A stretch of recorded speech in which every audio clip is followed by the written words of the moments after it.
So we'll talk about, I guess, what the intro was inspired by. I was I was sick, and I caught up on a little bit of Emerald City, and it seems like one of the complaints I have about it would be it's trying really hard to be like Wizard of Oz meets Game of Thrones. Yeah, I can see that.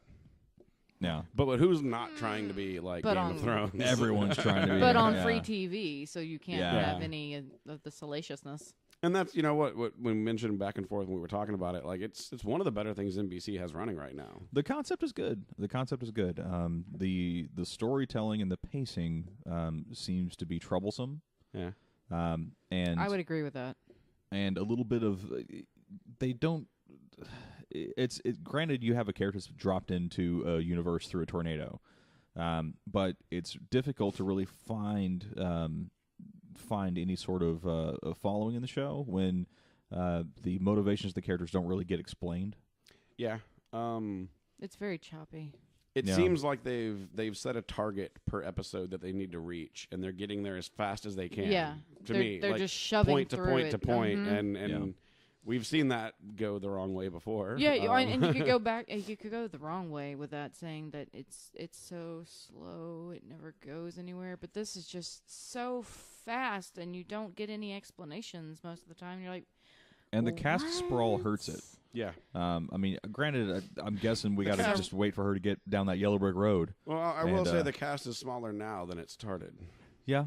So maybe that's their long-term goal, and they're trying to get to that. But I mean, they pretty much introduced people to kill them off. Well, that was kind of like my reaction to Game of Thrones, where like every other episode's like, who the fuck is this guy? Next episode, dead. Okay, it didn't matter.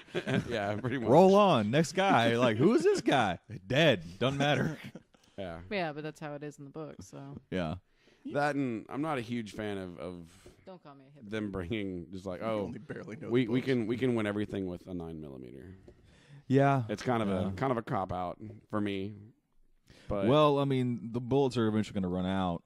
Not if you can make more.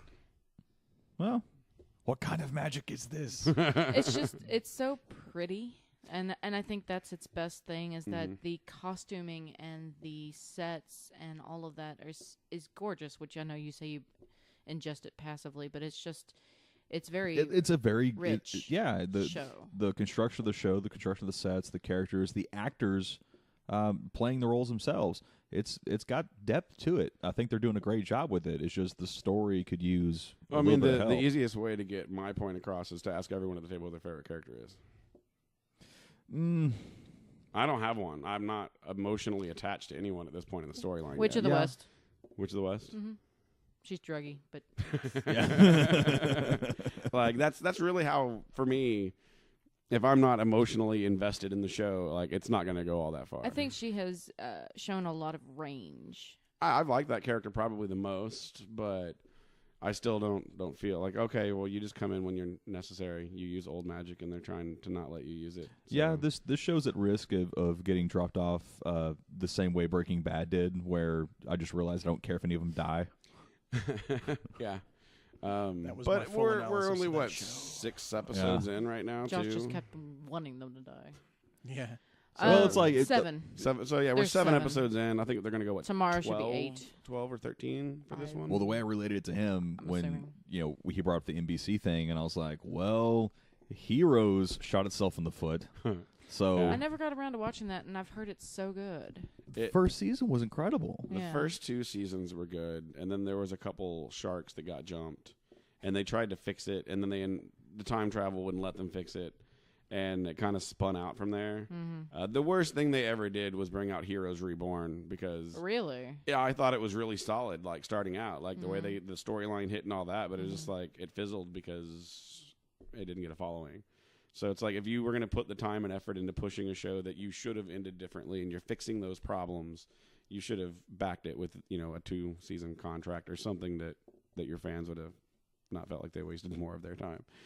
Yeah. Or at least go to Netflix or something that's streaming, because that's the thing. And I love that they had a fourth wall break in a series of unfortunate events, the NPH and Netflix series. Mm-hmm. And they were like, movies? Who goes to see movies? Everybody wants to stay at home and watch it streaming. Yeah. And he deadpans the camera, and it's like, yep. It's very true.